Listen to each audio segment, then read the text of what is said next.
Hello everyone, कैसे हैं आप सब लोग। तो आज हमारी नेक्स्ट क्लास है जो फैक्ट सीरीज में अभी क्लासेस चल रही हैं। लास्ट वाली क्लास में हम लोगों ने types of missiles on the basis of speed देखा था, जिसमें हमने गोले क्लासिफिकेशन किया था subsonic, supersonic and hypersonic. Subsonic का एग्जांपल इंडिया में कौन सा है बताओ, याद है ना। फिर सबसोनिक में क्या एग्जांपल था, और आपका हाइपरसोनिक में क्या था। अगर हारपून की हम बात करें तो हारपून किस कंट्री का मिसाइल है। दूसरी चीज, ये कौन सा है, सुपरसोनिक का एग्जांपल है, ये सबसोनिक का या हाइपरसोनिक का एग्जांपल है, ये आप बताइए। टोमा होक भी आप लोगों ने सुना होगा, हम लोगों ने लास्ट वीडियो में कवर भी किया था। तो टोमा होक जो है वो किस कंट्री का है, और क्या ये सबसोनिक मिसाइल है या फिर ये सुपरसोनिक है, तो वो भी आप बताइएगा। अब हम आगे बढ़ते हैं, आज हम बात करते हैं प्रोपल्शन सिस्टम की। देखो, प्रोपल्शन सिस्टम बेसिकली एक क्या होता है कि जेट्स को जो स्टार्ट करने के लिए जो सिस्टम होता है, उसके लिए हम लोगों को फ्यूल की जरूरत होती है। तो फ्यूल भी क्या होता है, वो डिफरेंट डिफरेंट टाइप्स का होता है, उसको बोलते हैं propellant, and it's a combination of two things, fuel and oxidiser. तो प्रोपेलेंट जो है वो दो चीजों का मिलकर बना हुआ है, आपका फ्यूल और ऑक्सीडाइजर।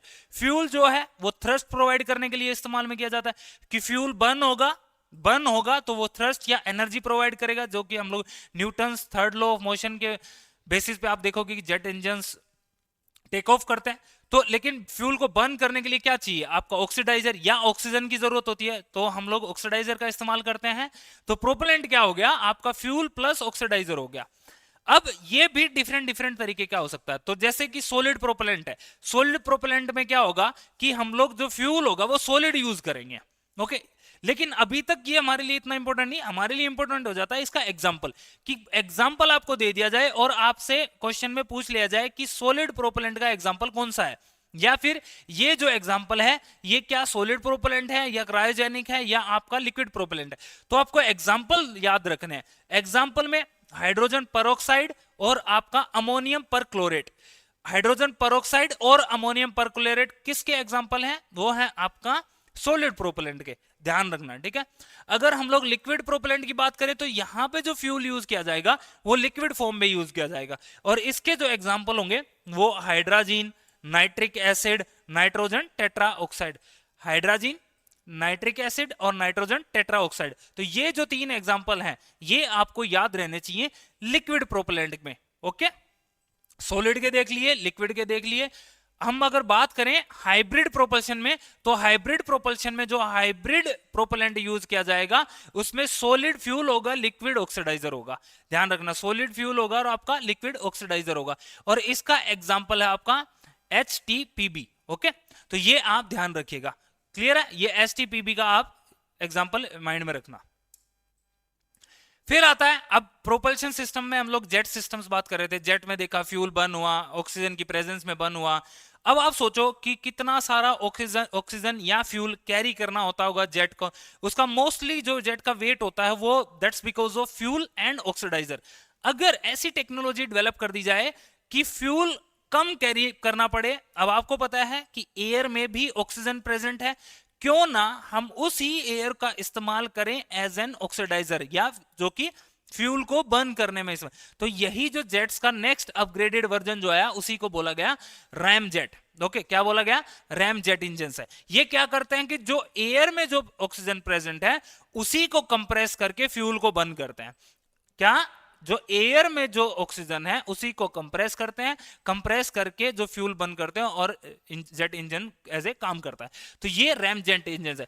स्क्रैम जेट में बेसिकली क्या होता है कि ये रैम जेट इंजन का ही नेक्स्ट मतलब नेक्स्ट अपग्रेडेड वर्जन है। ये हाइपरसोनिक स्पीड पे या सुपरसोनिक स्पीड पे भी काम करता है। ओके, तो ये आपका स्क्रैम जेट हो गया। रैम जेट, स्क्रैम जेट दोनों पता चल गया। क्या है कि ये जो नेचुरल कंप्रेशर बना लेते हैं, मतलब कि जो नेचर में जो ऑक्सीजन है, ओके, उस ऑक्सीजन का इस्तेमाल करते हैं और कंबशन करते हैं। इनको अलग से फ्यूल कैरी करने या ऑक्सीडाइजर कैरी करने की जरूरत नहीं होती, जिससे हमारी कॉस्ट भी कम होती है और हमारा वेट भी कम होता है, जो जेट इंजन हम लोग यूज करते हैं।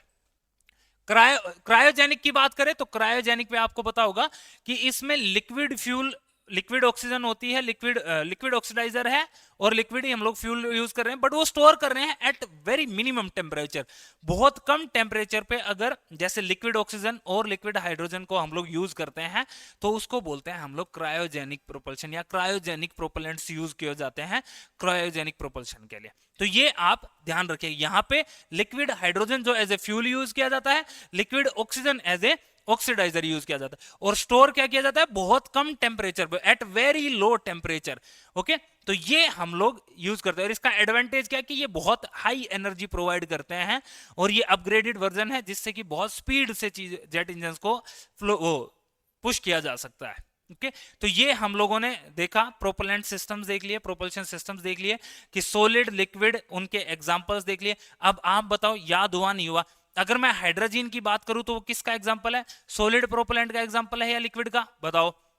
अगर मैं बात करता हूं नाइट्रिक एसिड की या नाइट्रोजन टेट्रा ऑक्साइड की, तो ये किसके? और अमोनियम परक्लोरेट किसका एग्जांपल है? वो आप बताइए, क्या वो सॉलिड का एग्जांपल है या फिर वो लिक्विड प्रोपेलेंट का एग्जांपल है? और रैम जेट में और स्क्रैम जेट में दोनों में क्या डिफरेंस है वो आप लोग बताइए।